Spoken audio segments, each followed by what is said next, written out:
नमस्कार, मी प्रियांका पाटील. आपण पाहत आहात राष्ट्रीय लोकराज्य न्यूज, निर्भीड बातम्यांचे व्यासपीठ. आज आपण दिवसभरामध्ये घडणाऱ्या घडामोडींवर नजर. जळगाव जिल्ह्यातील केळी पिकावरील पनामा TR4 फंगस रोगाबाबत शास्त्रीय उपाययोजना व जनजागृतीसाठी संयुक्त अभ्यास समिती स्थापन. कृषी मंत्री दत्तात्रय भरणे. जळगाव जिल्ह्यातील केळी पिकावर आढळलेला पनामा TR4 फंगस रोगाच्या पार्श्वभूमीवर आज मंत्रालयात उच्चस्तरीय बैठक पार पडली. या बैठकीत या रोगाच्या प्रतिबंधासाठी शास्त्रीय उपाययोजना निश्चित करण्यासाठी तसेच शेतकऱ्यांमध्ये व्यापक जनजागृती करण्यासाठी संयुक्त अभ्यास समिती स्थापन करण्याची घोषणा कृषी मंत्री दत्तात्रय भरणे यांनी केली. या निर्णयामुळे राज्यातील केळी उत्पादक शेतकऱ्यांना मोठा दिलासा मिळणार आहे. यावेळी कृषी मंत्री दत्तात्रय भरणे म्हणाले की पनामा TR4 हा केळी पिकासाठी अत्यंत घातक फंगसजन्य रोग असून त्याचा प्रसार रोखण्यासाठी तातडीने शास्त्रीय आणि समन्वित उपाययोजना करणं अत्यावश्यक आहे. यासाठी राज्यातील तज्ज्ञ शास्त्रज्ञ, कृषी अधिकारी आणि प्रगतशील शेतकरी यांचा समावेश असलेली संयुक्त अभ्यास समिती स्थापन करण्यात आली आहे. ही समिती रोगाच्या प्रसारावर नियंत्रण ठेवण्यासाठी प्रतिबंधात्मक उपाययोजना, शेतकऱ्यांसाठी मार्गदर्शक सूचना आणि जनजागृती मोहिमेची रूपरेषा तयार करणार आहे. तसेच केळी पिकावर फंगस रोगाची लागण झाल्यानंतर कोणत्या उपाययोजना कराव्यात, रोगाचा प्रसार कसा थांबवावा आणि शेतकऱ्यांना तांत्रिक मार्गदर्शन कसे द्यावे याबाबत ही समिती सविस्तर अहवाल तयार करणार असल्याचे त्यांनी सांगितले. या समितीत आमदार अनिल पाटील, आमदार चंद्रकांत सोनवणे, आमदार चंद्रकांत पाटील, आमदार अमोल जावळे, आमदार संजय कुटे, उद्योजक अजित जैन, अपर मुख्य सचिव कृषी, कृषी आयुक्त, महासंचालक कृषी, फलोत्पादन संचालक, कृषी तज्ज्ञ KB पाटील, प्रगतशील शेतकरी साहेबराव मोहिते, केळी संशोधन केंद्राचे अरुण भोसले, राष्ट्रीय केळी संशोधन केंद्राचे डॉ. सेल्वराजन, वनस्पती रोग शास्त्रज्ञ VT गुजर, महात्मा फुले कृषी विद्यापीठाचे प्राध्यापक RT गायकवाड तसेच जिल्हा कृषी अधीक्षक श्री नडवी यांचा सदस्य म्हणून समावेश करण्यात आला आहे. कृषी मंत्री भरणे यांनी समिती सदस्यांना निर्देश देताना सांगितलं की जळगाव, पुणे आणि सोलापूर या प्रमुख केळी उत्पादक जिल्ह्यांमध्ये प्रत्यक्ष पाहणी करून शेतकऱ्यांशी संवाद साधावा. तसेच शास्त्रज्ञ, कृषी अधिकारी आणि शेतकरी यांच्यासोबत चर्चासत्र आयोजित करून रोग नियंत्रणासाठी सर्वसमावेशक कार्यप्रणाली तयार करावी.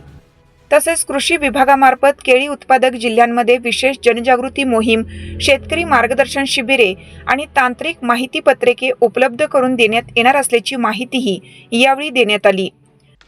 माननीय सभापती महोदय, महाराष्ट्र विधान परिषद नियम 260 अन्वये सत्तारूढ पक्षाचा तसेच विरोधी पक्षाच्या प्रस्तावावर सभागृहातील माननीय सदस्य प्रवीण दरेकरजी, श्री राजेश राठोडजी, डॉक्टर परिणय फुके, श्री अभिजीतजी वंजारीजी, डॉक्टर मनीषाताई कायंदे, श्री सत्यजित तांबे, श्री दादाराव केचे, श्री प्रसाद लाड, श्री संजय केनेकर, श्री शशिकांतजी शिंदे, श्री सचिन आहेरजी, श्री सुधाकर अडबले, श्री संजय खोडके, श्रीमती चित्राताई वाघ, श्री अमोल मिटकरी या सदस्यांनी चर्चेमध्ये सहभाग घेतला. सन्माननीय लोकप्रतिनिधींनी उपस्थित केलेल्या मुद्द्याची नोंद ही कृषी विभागाने घेतलेली आहे. निश्चित या मुद्द्याच्या आधारे भविष्यामधील कृषी विभागाची धोरण निश्चिती करताना निश्चित आपल्या विभागाला मदत होईल.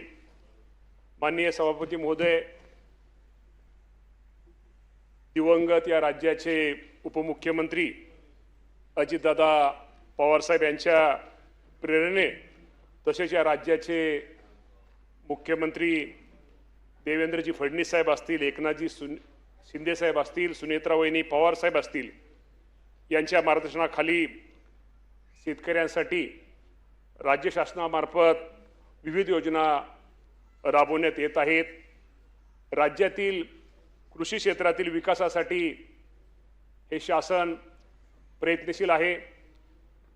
राज्यातील शेतकरी हा केंद्रबिंदू मानून या शेतकऱ्याच्या उन्नतीसाठी जे काय करता येईल हे शासन त्यासाठी शेतकऱ्यांना माझ्या भविष्यामध्ये निश्चित प्रकारे मदत करत आहे, सहकार्य करत आहेत. आपल्या सर्वांना माहिती आहे की शेती क्षेत्रामध्ये अनेक समस्या ह्या दिवसेंदिवस निर्माण होत आहेत. आपण पाहतो की हवामानामध्ये बदल, त्यामध्ये असणारी अनिश्चितता, कीड रोगाचा प्रादुर्भाव, शेती उत्पादनावरील वाढता खर्च, बाजार भावातील चढ उतार यामुळे शेती करणं हे अधिक जोखमीचं झालं आहे. आणि या जोखमीच्या बाबीला सामोरे जाण्यासाठी दीर्घकालीन धोरणाचा भाग म्हणून कृषी क्षेत्रासाठी स्वतंत्र AI धोरण तयार करण्यात आले आहे. आणि असे धोरण करणारे महाराष्ट्र हे देशातील पहिले राज्य आहे. राज्य सरकारने 2025 ते 2029 साठी महाॲग्री AI धोरण आखले आहे. शेती क्षेत्रामध्ये artificial intelligence, generative AI, drone व रोबोटिक्सचा वापर करून शेतकऱ्यांच्या आयुष्यामध्ये क्रांतीकडे वाटचाल करण्याची दिशा म्हणून याकडे निश्चित प्रकारे भविष्यामध्ये सभापती महोदय पाहिलं जाईल. दिवंगत स्वर्गीय अजितदादा पवार साहेबांनी या बाबतीमध्ये आणि मुख्यमंत्री असतील, दोन्ही आत्ताचे उपमुख्यमंत्री, पहिले दोन्ही उपमुख्यमंत्री असतील, यांनी अनेक तज्ज्ञांसमवेत यापूर्वी वेळोवेळी बैठका यावेळेस आयोजित केल्या होत्या. आणि या विषयावर चर्चा करून राज्याच्या या विकासाचं स्वप्न साकारण्यासाठी या धोरणासाठी स्वतंत्र बजेटमध्ये तरतूद करणारं सुद्धा राज्य महाराष्ट्र राज्य हे देशातलं पहिलं राज्य आहे. याच्या वापरामुळं सभापती महोदय शेतकऱ्यांना हवामानाचा अचूक अंदाज येणार आहे, कीड रोगाचं पूर्व अंदाज, त्याचप्रमाणे पिकाकरिता सिंचन व खत वापराचे व्यवस्थापन करण्यास मदत, तसेच बाजारभावाचा एक अंदाज घेण्यास आपल्याला या AIच्या नवीन याच्यामुळे आपल्या सगळ्यांना मदत होणार आहे. आणि त्या AIच्या वापरामुळं पीक उत्पादन व शेतकऱ्याच्या उत्पन्नामध्ये वाढ होऊन शेतकऱ्यांचे जीवनमान उंचवण्याच्या निश्चित प्रकारे सभापती महोदय मदत होणार आहे. आणि AI वापरण्याच्या बाबतीमध्ये निश्चित प्रकारे शेतकऱ्यांना या बाबतीमध्ये प्रशिक्षण तर निश्चित प्रकारे दिलं जाईल. याचप्रमाणे आमच्या कृषी विभागाचे जे अधिकारी आहेत त्यांना सुद्धा निश्चित प्रकारे शेतकऱ्यांना मार्गदर्शन करण्यात त्यांनाही आम्ही भविष्यामध्ये प्रशिक्षण देण्याचा आमच्या सगळ्यांचा आमच्या कृषी विभागाचा मानस आहे. त्याप्रमाणे त्यांना प्रशिक्षण हे दिलं जाईल.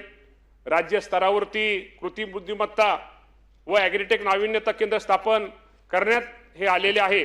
राज्यातील चारही कृषी विद्यापीठामध्ये संस्थात्मक स्तरावर याचे संशोधन, नाविन्यता व इन्क्युबेशन पायाभूत सुविधा निर्माण करण्याच्या दृष्टिकोनातून कृत्रिम बुद्धिमत्ता, नाविन्य व इन्क्युबेशन केंद्रांना मान्यता ही देण्यात आलेली आहे. माननीय सभापती महोदय, कृषी विभागाने महाविस्तार हे मोबाईल ॲप विकसित केले आहे. आणि यामधून निश्चित प्रकारे पीक लागवड असेल, रोगराई असेल, पाण्याचा व खताचा वापर व पिकाचे सध्याचे बाजारपेठीत दर याबाबत घरबसल्या सगळ्या माझ्या शेतकरी बांधवांना हे मार्गदर्शन हे मिळत आहे. आणि त्याचा निश्चित प्रकारे फायदा ह्या माझ्या शेतकऱ्याने जवळपास जर आज आपण विचार केला तर साधारणतः 30 लाखापेक्षा जास्त शेतकऱ्यांनी या ॲपचा वापर करत आहे. निश्चितच महाराष्ट्रातील शेतकऱ्यांसाठी ही एक अभिमानाची गोष्ट आहे. आणि शेतकऱ्यांना माझा एक आपल्या माध्यमातून एक आग्रह आहे की ॲपचा वापर निश्चित प्रकारे आपल्या शेतीसाठी, आपल्या जे आपण शेतामध्ये पीक करतो त्यासाठी जास्तीत जास्त या ॲपचा वापर करून त्यामध्ये आपल्याला त्याचा वापर करावा. आपल्या सर्वांना माहिती आहे की गेल्या 22 आणि 23 फेब्रुवारी रोजी मुंबईमध्ये AI फॉर ॲग्री ही जागतिक दर्जाची परिषद ही संपन्न झाली. आणि सदर परिषदेमध्ये राष्ट्रीय व आंतरराष्ट्रीय स्तरावरील AI क्षेत्रातील तज्ज्ञ उपस्थित होते. AI जागतिक परिषदेत शेतकरी उत्पादक कंपनी प्रतिनिधी आणि काही प्रगतशील शेतकरी सुद्धा यामध्ये सहभागी झाले होते. त्यांच्यासाठी थेट आपण मराठी भाषांतर करणारे हेडफोन सुद्धा उपलब्ध करून त्याची सुविधा आपण त्या माझ्या शेतकरी बांधवांसाठी ही दिली गेली होती. यामध्ये AI तंत्रज्ञान व त्या संबंधित माहितीची देवाणघेवाण निश्चित प्रकारे झाली आणि त्याचा फायदा ह्या राज्यातील शेती क्षेत्रास निश्चितच होईल. आणि त्यामुळे AIचं किती महत्त्व आहे या याच्यामुळं शेतीमध्ये खूप मोठी भविष्यामध्ये एक क्रांती ही होणार आहे आणि याचा वापर प्रभावी वापर व सर्वसमावेशक वापर करण्याचा शासनाचा हा निर्धार आहे. सभापती महोदय, मी आपल्याला माहिती आहे की सदस्यांनी अनेक काही गोष्टी विचारल्या. राज्यामध्ये प्रधानमंत्री पीक विम्याच्या योजना राबवण्यात आहे.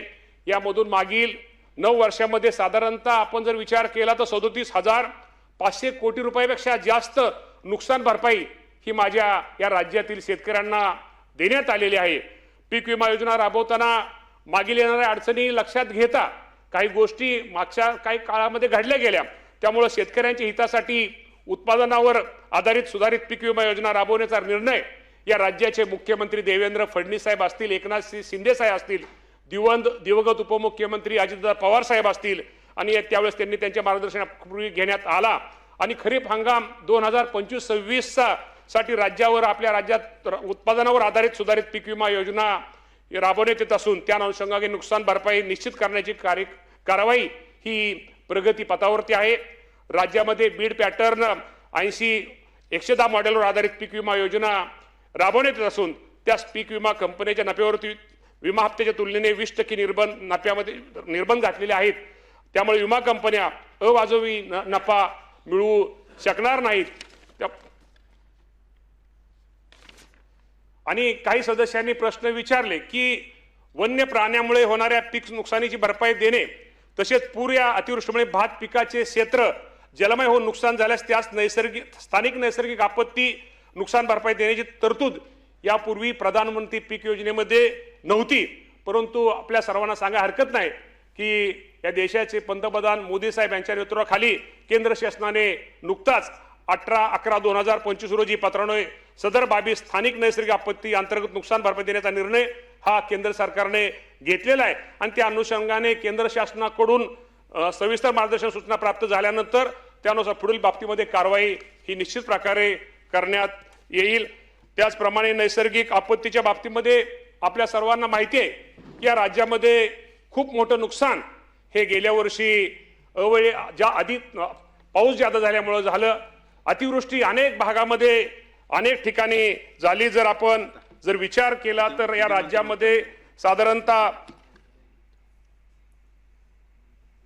राज्यामध्ये साधारणतः फेब्रुवारी 2025 ते डिसेंबर 2025 या कालावधीमध्ये साधारणतः या राज्यामध्ये 1,36,00,000 शेतकऱ्यांना अतिवृष्टीचा फटका बसला. आणि क्षेत्राचा जर विचार करायचा झाला तर 1,06,00,000 हेक्टरवरती या शेतकऱ्यांचं नुकसान हे माझ्या शेतकऱ्यांचं झालं.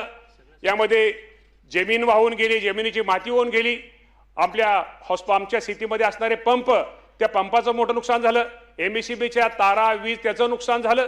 त्यामुळे राज्यामध्ये खूप मोठा शेतकरी, ह्या शेतकऱ्याला कुठेतरी उभा केलं पाहिजे, या शेतकऱ्याला कुठेतरी त्याला पाठिंबा दिला पाहिजे. या दृष्टिकोनातून या राज्याचे मुख्यमंत्री देवेंद्र फडणवीस साहेब असतील, एकनाथजी शिंदे साहेब असतील, त्यावेळेसचे उपमुख्यमंत्री दिवंगत अजितदादा पवार साहेबांचं नाव हे निश्चित प्रकारे घेतलं पाहिजे.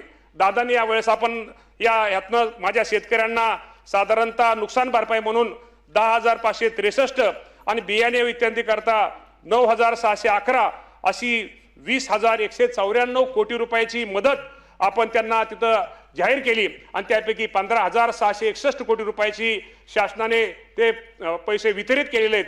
त्यामध्ये मंजूर करताना प्रचलित पूर्वी दर होते की पूर्वी आपल्याला माहिती आहे की 2 हेक्टरची मर्यादा माझ्या शेतकऱ्यांना असायची. ती 2 हेक्टरची मर्यादा ही आपण 3 हेक्टर पर्यंत करून माझ्या शेतकऱ्यांना कुठेतरी मदत केली पाहिजे. अतिवृष्टीच्या काळात, अडचणीच्या काळात कुठेतरी शेतकऱ्याला काय मदत हातभार लावला पाहिजे. त्यासाठी सरकारने खूप मोठी मदत माझ्या शेतकरी बांधवांना निश्चित प्रकारे केलेली आहे. त्याचप्रमाणे आपल्या सर्वांना माहित आहे, खरं तर आपल्या कधी कधी माझ्या या माध्यमातून माझ्या राज्यातील सर्व शेतकऱ्यांना सांगतो, कृषी पंपांना मोफत वीज ही एक मोठी मुख्यमंत्री बळीराजा मोफत वीज योजना अंतर्गत आपल्या सर्वांना माहिती की 7.5 हॉर्सपावर पर्यंत साधारणतः वीज सवलत ही आपण माझ्या शेतकरी बांधवांना साठी आपण कृषी पंपांना मोफत वीज पुरवठा करण्याचा निर्णय सरकारने घेतला. खरंच या राज्याचे मुख्यमंत्री देवेंद्र फडणवीस साहेब, एकनाथजी शिंदे साहेब आणि त्यावेळेसचे उपमुख्यमंत्री स्वर्गीय अजितदादा पवार साहेब यांना किती धन्यवाद माझ्या शेतकरी बांधवांनी द्यावे तेवढे थोडेच. कारण का जर 2 वर्षाचा जर विचार केला तर साधारणतः 41,415 कोटी रुपयाचे अनुदान हे माझ्या शेतकरी बांधवांना वितरित करणारं महाराष्ट्र राज्य हे भारतातलं पहिलं राज्य आहे। त्याचा निश्चित प्रकारे बंधूंनो महायुती सरकारने शेतकऱ्यांच्या पाठीशी खांब उभा राहण्याचा निर्णय या माध्यमातून निश्चित प्रकारे घेतलेला आहे।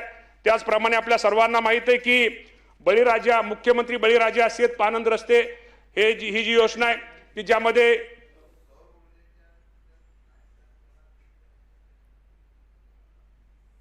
ते नोंद घेऊ आपण ते म्हणजे आपण मी काय सदस्यांनी आपण जे विचारलेलं आहे त्याची फक्त आपण उत्तर देतो। जे सदस्यांनी त्यामध्ये ज्याचा उल्लेख आला त्याचं आपण फक्त उत्तर घेतोय। परंतु शिंदे साहेब तुमची सूचना खूप बरोबर आहे, मी घेतोय त्यामध्ये सगळं, त्यामुळे त्याची आपण नोंद घेऊ आणि त्या बाबतीमध्ये हे करू। मुख्यमंत्री बळीराजा नाही ते झालं बळीराजा नाही 20 सवलतीचा मी बोललो। बरं ठीक आहे। मुख्यमंत्री बळीराजा शेत पानंद रस्ता योजना मी खरंच मुख्यमंत्री उपमुख्यमंत्र्यांबरोबर मी खरंच आपले जे महसूल मंत्री आहेत बावनकुळे साहेब यांनी खरंच ही एक खूप चांगली योजना ही माझ्या शेतकऱ्यांसाठी आणली। सभापती महोदय आपल्या सर्वांना माहित आहे आपण शेतकऱ्यांचीच मुलं आहोत। शेती करताना आपल्याला रस्त्याच्या किती अडचणी येतात। आपण एखादं पीक आपल्या शेतामध्ये असलं जर रस्ता नसल्यानंतर ते पीक बाहेर काढताना किती आपली शेतकऱ्याची आपदा होते, शेतकऱ्याला किती त्रास होतो। यासाठी एक चांगल्या प्रकारची योजना ही माझ्या राज्य शासनाने मुख्यमंत्री बळीराजा शेतपानंद रस्ता योजनेच्या माध्यमातून निश्चित प्रकारे एक योजना आणली आणि हा मी तर म्हणेल हा पण एक क्रांतिकारी निर्णय हा माझ्या शेतकरी बांधवांसाठी घेतलेला आहे। तर निश्चित प्रकारे या योजनेचा पानंद रस्ता योजनेचा लाभ माझ्या शेतकरी बांधवांनी जास्तीत जास्त घ्यावा, कारण यासाठी आता GR निघालेला आहे। याची कमिटी ही निश्चित प्रकारे फॉर्म केली, त्यामध्ये शेतकऱ्यांचे प्रतिनिधी प्रत्येक तालुक्याच्या लेवलला कमिटी जिल्हा ते कमिटी त्या माध्यमातून एक कमिटी केलेली आहे की जेणेकरून शेतकऱ्याला माझ्या कुठल्या प्रकारची रस्त्याची अडचण ही असू शकणार भविष्यामध्ये येणार नाही। दुसरं तुम्हा सर्वांना माहित आहे शेतकरी कर्जमाफी राज्यातील शेतकऱ्यांना कर्जमाफी बाबतीमध्ये काय शेतकऱ्यांनी काय सदस्यांनी प्रश्न उपस्थित केले।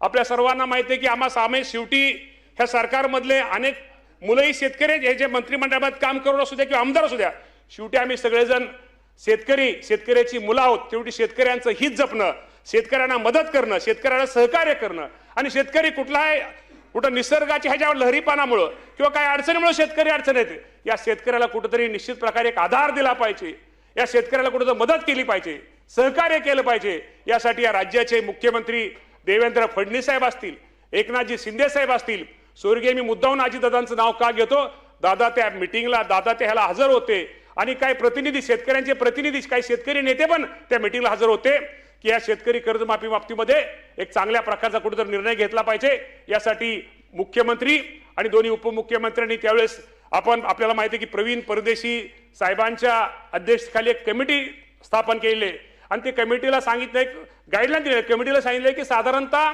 आपण एप्रिल महिन्याच्या पहिल्या आठवड्यापर्यंत आम्हाला या कर्जमाफीच्या बाबतीमध्ये शेतकऱ्यांना कर्जमाफी ही कशी दिली पाहिजे, त्यामध्ये निकष काय असलं पाहिजे की जेणेकरून माझ्या महाराष्ट्रातील शेतकऱ्यांना त्याचा कसा फायदा जास्त होईल, हे निकष साधारणतः एप्रिल महिन्याच्या पहिल्या आठवड्यामध्ये त्यांना आम्ही हे दिलेलं आहे। त्यामुळे एप्रिल महिन्याच्या पहिल्या आठवड्यात त्यांचा अहवाल आल्यानंतर त्या बाबतीमध्ये चर्चा होऊन साधारणतः आपल्याला माहिती आहे की सोसायटीचं कुठलंही शेतकऱ्यांचं सोसायटीचं वर्ष 30 जून असतं, 30 जून पूर्वी या राज्यातील माझ्या शेतकऱ्यांना कर्जमाफीच्या बाबतीमध्ये या राज्याचे मुख्यमंत्री आणि दोन्ही उपमुख्यमंत्री निर्णय घेतील, परंतु माझ्या शेतकऱ्यांना कर्जमाफी ही दिली जाईल हे मुख्यमंत्र्यांचं जे आश्वासन आहे निश्चित प्रकारे आपल्या सर्वांना सांगतो हे 30 जून पूर्वी हे पूर्ण निश्चित प्रकारे केलं जाईल। साधारणतः गोपीनाथ मुंडे शेतकरी अनुदान योजनेच्या सानुग्रह अनुदान योजनेच्या वतीने सुद्धा काही सदस्यांनी काही प्रश्न मांडले। आपल्या सभापती महोदय आपल्याला माहिती आहे की शेतकरी कुटुंबांना अपघातामध्ये मदत करणारी गोपीनाथ मुंडे शेतकरी सानुग्रह अनुदान योजना अधिक गतिशील करून शेतकऱ्यांना लवकरात लवकर लाभ देण्याकरता ही योजना पूर्वी ऑफलाईन होती, त्यामुळे शेतकऱ्यांना ती मदत थोडी उशिरा मिळत होती। त्यासाठी आपण सगळ्यांनी ही योजना आता ही आपण ऑनलाईन केलेली आहे, ही योजना आपण ऑनलाईन राबवत आहोत। त्यामुळे निश्चित प्रकारे शेतकऱ्यांना लवकरात लवकर त्याला तो अनुदान पासून लवकर त्याला मिळेल आणि हे अनुदान साधारणतः आपल्याला माहिती आहे त्याचा आकडा हा 2 लाख रुपये साधारणतः 2 लाख रुपये सानुग्रह आपण त्यांना देतो आणि जर 3 वर्षाचा विचार केला तर साधारणतः शासनाच्या वतीनं 374 कोटी 92 लाख रुपये इतकं सानुग्रह अनुदान माझ्या शेतकरी बांधवांसाठी आपण ते दिलेलं आहे। दुसरं PM किसान योजनेच्या बाबतीमध्ये अनेक सदस्यांनी योजना मांडल्या. PM किसान योजनेच्या माध्यमातून महाराष्ट्रातील साधारणतः आपल्या 1,19,00,000 पहिल्यांदा शेतकरी त्यामध्ये लाभार्थी हे होते. त्या शेतकऱ्यांना आतापर्यंत केंद्र सरकारच्या वतीनं PM किसान योजनेच्या माध्यमातून 21 हप्त्यामध्ये साधारणतः 39,000 कोटी 239,000 कोटी 299 इतकी मदत आपण आपल्या PM किसान योजनेच्या माध्यमातून ही आपण माझ्या या राज्यातील शेतकऱ्यांना केली. त्याचप्रमाणे नमो शेतकरी ही आपल्या राज्याची योजना आहे. त्याच PMच्या धर्तीवरती आपण राज्यांनी ही नमो शेतकरी योजना महासन्मान योजना केली आहे. ते साधारणतः आपण त्याचे 7 हप्त्यामध्ये साधारणतः 13,000 कोटी रुपये आपण त्यांना अदा केले. तसेच 8वा हप्ता पण आपण त्याचा लवकरच त्याचा ड्यू आहे तोही हप्ता आपण लवकर देतोय. त्यामुळे मी एवढं सांगतो की केंद्र आणि राज्य सरकारने या शेतकऱ्यांना माझ्या या राज्यातील भरीव अशी मदत ही केलेली आहे. दुसरं गुण नियंत्रणाच्या बाबतीमध्ये अनेक सदस्यांनी वाढलं. आपल्याला माहिती आहे सभापती महोदय की शेतकऱ्यांना गुणवत्तापूर्व व दर्जेदार व वेळेवरती खते बियाणे व कीटकनाशक उपलब्ध होण्याच्या दृष्टिकोनातून शासन कटिबद्ध आहे. राज्यामध्ये बियाणे खते व कीटकनाशके या निर्विष्टांचे उत्पादन पुरवठा व साठवणूक व वितरण या बाबी कायद्याने नियंत्रित केलेल्या आहेत. निविष्टांचे उत्पादन व विक्री या प्रक्रियेमध्ये शेतकऱ्यापर्यंत जात असताना त्याची गुणवत्ता ही योग्य असली पाहिजे. त्या अनुषंगाने कायद्याअंतर्गत त्याची मानके निश्चित करण्यात आलेली आहेत.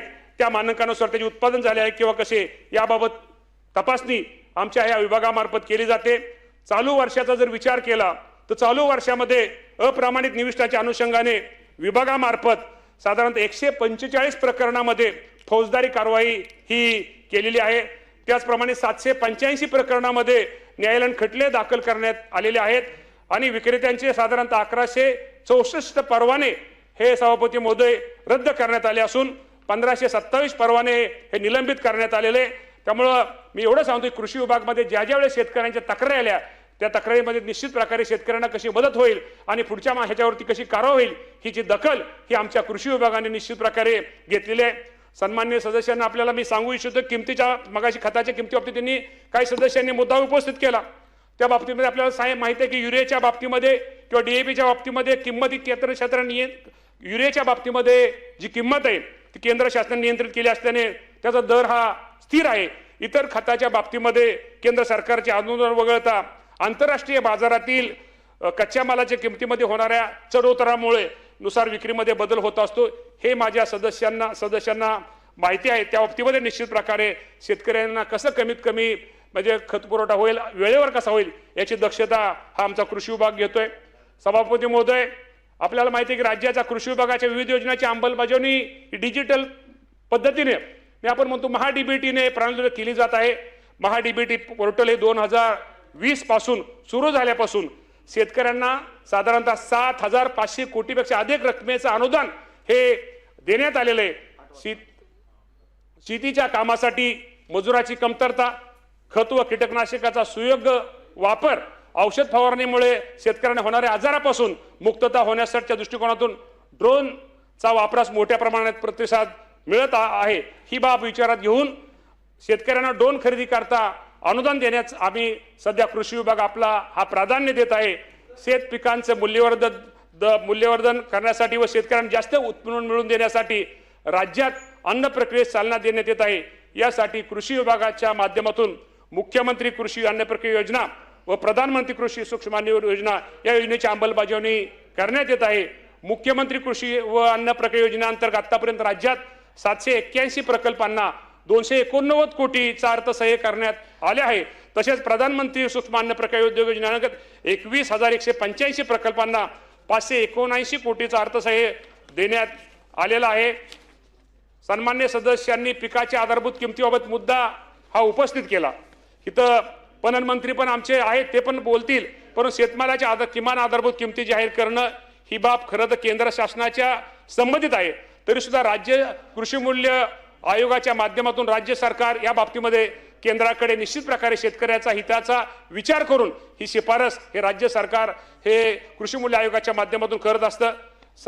सन्माननीय सदस्यांनी चर्चेदरम्यान स्वयंचलित हवामान केंद्राचा मुद्दा आपण उपस्थित केला. राज्यात महावेद प्रकल्पांतर्गत स्वयंचलित हवामान केंद्र कार्यरत आहेत. तसेच केंद्र शासनाच्या विड्स प्रकल्पांतर्गत हवामान अंदाजा अनुषंगाने इतर महत्त्वाच्या घटकासाठी सुद्धा ग्रामपंचायत स्तरावर स्वयंचलित हवामान केंद्र उभारण्याची कारवाई ती चालू आहे आणि त्याची टेंडर प्रक्रिया सुद्धा ही चालू आहे. काही सन्माननीय सदस्यांनी कृषी विभागात अभियांत्रिकी संचालन आहे, मला वाटतं ताईंनीच हा मुद्दा ताई तुम्ही उपस्थित केला आणि ती नाद बरोबर केली की कृषी विभागामध्ये अभियांत्रिकी संचालय सुरू करण्याच्या आता सध्याच्या नवीन ह्याच्याप्रमाणे हे धोरण खरं तर आपण घेतलं पाहिजे. आणि त्यामध्ये आपल्याला माहिती आहे की विभागाच्या सुधारित आकृती बंधाचा प्रस्ताव हा वित्त विभागाच्या मान्यतेसाठी सादर करण्यात आला आहे. सुधारित आकृती बंधामध्ये कृषी अभियांत्रिकी संचालय स्थापन करण्याचे प्रस्तावित ताई 100% सभापती महोदय त्यामध्ये प्रस्तावित आहे. सुधारित आकृतीबंध हा तातडीनं निश्चित प्रकारे मंजूर करण्यात येईल आणि या बाबीमध्ये ज्या सदस्यांनी ज्या सूचना मांडल्यात त्याचा त्यामध्ये समावेश केला निश्चित प्रकारे केला जाईल. कृषी विद्यापीठाचा दर्जा व रँकिंग सुधारण्यासाठी शासन हे निश्चित प्रकारे प्रयत्नशील आहेत. राज्यातील सर्व कृषी विद्यापीठाचं शैक्षणिक संशोधनात्मक आणि गुणात्मक दर्जा उंचवण्याच्या दृष्टिकोनातून करावयाच्या उपाययोजना बाबत निश्चित प्रकारे भविष्यामध्ये तात्काळ ही कारवाई करण्याबाबत सर्व कृषी विद्यापीठांना ह्या सूचना ह्या देण्यात येतील. सभापती महोदय मी निश्चित प्रकारे मी तुम्हाला एवढं सांगतो, हे राज्य सरकार हे या राज्याचे मुख्यमंत्री दोन्ही उपमुख्यमंत्री हे शेतकऱ्यांचं हित साधणारं सरकार आहे. शेतकऱ्यांसाठी एक चांगल्या प्रकारचं भविष्यामध्ये निश्चित प्रकारे निर्णय घेणारं सरकार आहे. त्यामुळं भविष्यामध्ये निश्चित प्रकारे शेवटी मगाशी सांगितल्याप्रमाणे आम्ही सुद्धा सगळी शेतकऱ्याची मुलं असल्यामुळं आणि निश्चित त्यामुळे शेतकऱ्यांच्या वेदना काय आहेत, शेतकऱ्यांचं दुःख काय आहे, शेतकऱ्यांच्या अडचणी काय आहेत, ह्याचा शेतकऱ्यांचा संघर्ष काय आहे, ह्या गोष्टी आम्ही सगळे जाणून असल्यामुळं राज्य शासन हे भविष्यामध्ये निश्चित प्रकारे शेतकऱ्याच्या पाठीमागं खंबीरपणे उभे आहे आणि आगामी काळामध्ये आधुनिक तंत्रज्ञान आणि नाविन्यपूर्ण उपक्रमाचा माध्यमातून शेती अधिक कशी सक्षम समृद्ध सुजलाम सुफलाम करण्यासाठी शासन निश्चित प्रकारे भविष्यामध्ये कटिबद्ध आहे अशी मी आमचे राज्याचे मुख्यमंत्री आणि दोन्ही उपमुख्यमंत्र्यांच्या वतीनं सभागृहांना आणि शेतकऱ्यांना आश्वासित करतो. धन्यवाद. जळगाव प्रतिनिधी तानाजी डोंबाळे. ताज्या बातम्यांसाठी आणि अपडेट्ससाठी राष्ट्रीय लोकराज्य न्यूज चॅनलला सबस्क्राईब करा, तसेच लाईक आणि शेअरही करा.